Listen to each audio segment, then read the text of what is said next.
Nos vídeos anteriores expliquei-vos a diferença entre o risco sistemático ou o risco de mercado e o risco idiosincrático ou não sistemático. E também expliquei-vos a noção de portfólio de mercado. E agora vamos juntar estes dois conceitos para percebermos o que é isto do beta.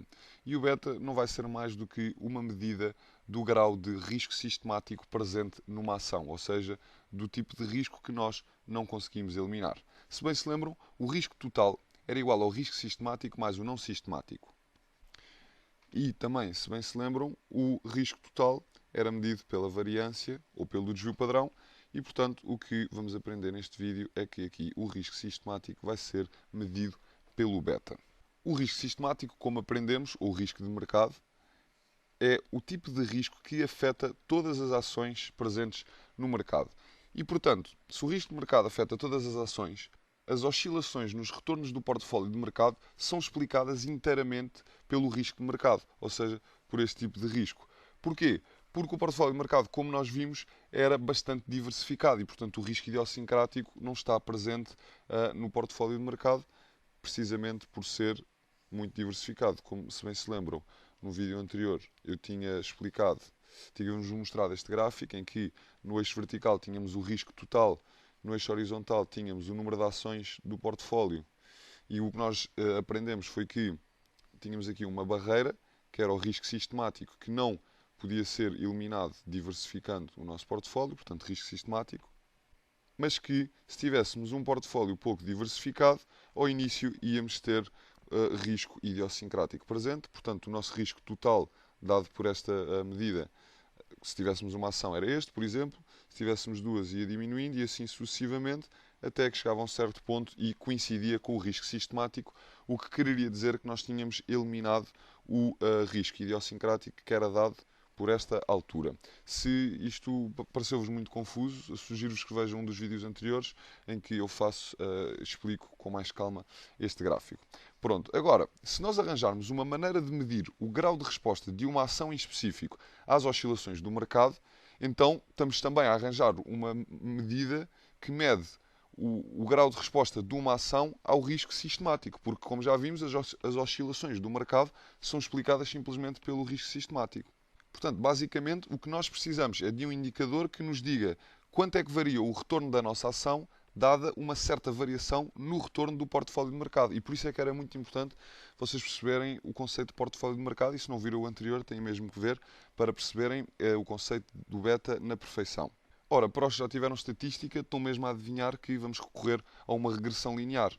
Uma regressão linear diz-nos basicamente como é que uma certa variável dependente, que neste caso é o retorno da nossa ação específica, portanto nós queremos ver como é que o retorno da nossa ação varia quando o mercado varia, e, portanto, como é que uma variável dependente varia, dado que uma certa variável independente variou. E a variável independente, neste caso, como é óbvio, é o retorno do mercado. Portanto, a variável dependente é a nossa ação e a variável independente da nossa regressão, que eu vou chamar de x, são os retornos do portfólio de mercado. E aqui esqueci-me de retorno da ação. Ok.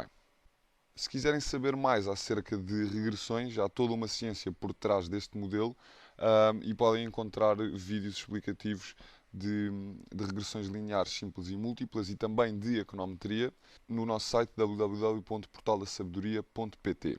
Ora, para corrermos a nossa regressão precisamos de observações do passado, ou seja, eu preciso de ter observações históricas dos retornos da ação que eu quero descobrir o beta e também preciso de obter retornos históricos do portfólio. Portanto, retornos para as mesmas datas, para o mesmo horizonte temporal, para perceber como é que o retorno da ação, da minha ação específica, varia quando os retornos do portfólio do mercado também variam.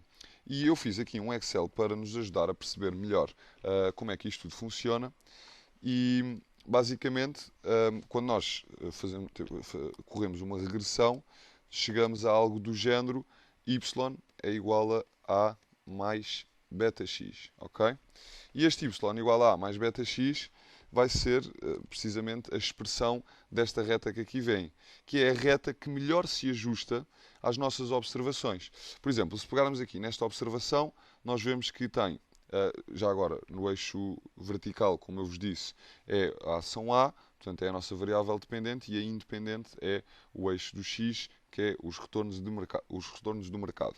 Pronto, por exemplo, aqui vocês podem ver que a ação A teve um retorno de menos 6 para esta observação e o retorno de mercado foi menos 3. Portanto, menos 6, menos 3, nós já sabemos que é aqui 2005. Como podem ver, menos 6 para a ação A, menos 3 para o portfólio de mercado.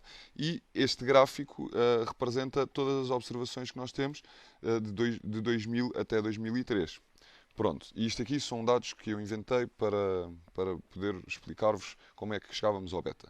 Ora, depois de termos esta observação, se nós usarmos o método dos mínimos quadrados, que é, lá está, o método que nos vai permitir descobrir qual é que é a reta que melhor se ajusta a estas observações, portanto, a reta que minimiza a distância entre as observações e a reta, que minimiza essa distância ao quadrado, perdão, vai-nos dar uma expressão do tipo y igual a a mais b de x. Neste caso aqui o a está ao contrário, mas basicamente este b de x, ou este beta, que é 1,8895, é o declive da nossa reta e é a nossa medida de risco sistemático. Se vocês quisessem fazer isto por vocês, tinham que introduzir aqui os dados e depois podem fazer o download desta folha de cálculo no nosso site. Depois iam aqui a inserir, criavam uma dispersão normal, ele ia-vos dar estes dados, estes pontinhos. O que vocês tinham que fazer era clicar no botão direito de um dos pontinhos e clicar em adicionar linha de tendência e depois aqui mostrar a equação no gráfico e meter OK e ele ia-vos dar a linha com esta equação e a equação dava-vos o beta. Há outras maneiras de fazer regressões no Excel, mas pronto, esta foi a que eu usei e vocês também podem usá-la se fizerem o download do Excel. Ok, mas então acabámos de descobrir que o beta da nossa regressão era igual a 1,8895. Mas então, o que é que isto quer dizer em termos de risco sistemático? Ou seja, como é que eu posso interpretar este beta? Ora, um beta de 1,8895 diz-nos que, em média, quando o mercado variou um ponto percentual, ou seja, de 1% para 2%, por exemplo, ou de 0% para menos 1%, não interessa em que sentido é, o que interessa é que seja um ponto percentual, a ação A variou 1,8895 pontos percentuais no mesmo sentido. O que significa que a ação é mais afetada pelo risco sistemático que o mercado. Porque se o mercado variou 1 ponto percentual e a ação variou 1,89 pontos percentuais aproximadamente, quer dizer que esta ação responde mais ao risco sistemático do que o portfólio de mercado. E, portanto, se o beta fosse inferior a 1, queria dizer que a ação reagia menos do que o mercado ao risco sistemático. E aqui neste gráfico podemos ver no eixo vertical os retornos e no eixo horizontal, escrevi aqui tempos, mas não era tempos que eu queria escrever, era tempo.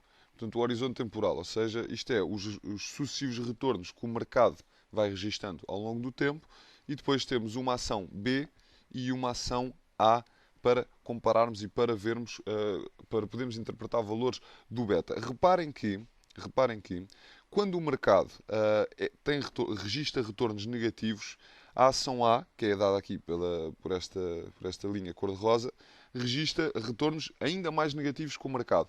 E quando o mercado registra retornos positivos, a ação A registra retornos ainda mais positivos. Portanto, estamos aqui a ver que a ação A reage mais do que o mercado às oscilações do próprio mercado, que são dadas, lá está, pelo risco sistemático. E, portanto, esta ação tem certamente um beta superior a 1.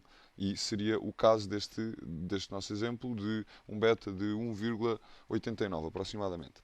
Pronto, e a ação B é exatamente o oposto. Portanto, se vocês repararem aqui, na ação B, a ação B tem retornos menos negativos quando o mercado está a ter retornos negativos e tem retornos menos positivos do que o mercado quando o mercado tem retornos positivos. E, portanto, também podemos tirar daqui que o beta da ação B é inferior a 1. E, portanto, outra coisa que nós também podemos dizer é que, ou outra maneira de dizer esta definição que aqui está, se calhar mais simples, é que o beta de uma ação dá-nos a variação média em pontos percentuais do retorno dessa ação, dada uma variação de um ponto percentual no retorno de mercado.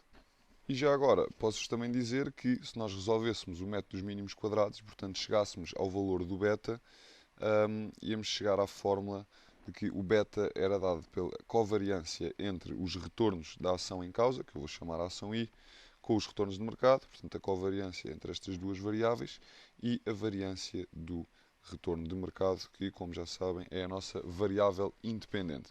Mas pronto, para vocês perceberem também esta demonstração, para verem como é que chegamos aqui, vejam os vídeos de econometria ou de regressão linear múltipla e simples que estão disponíveis no nosso site. No próximo vídeo vou-vos dar algumas características importantes acerca do beta. Até lá!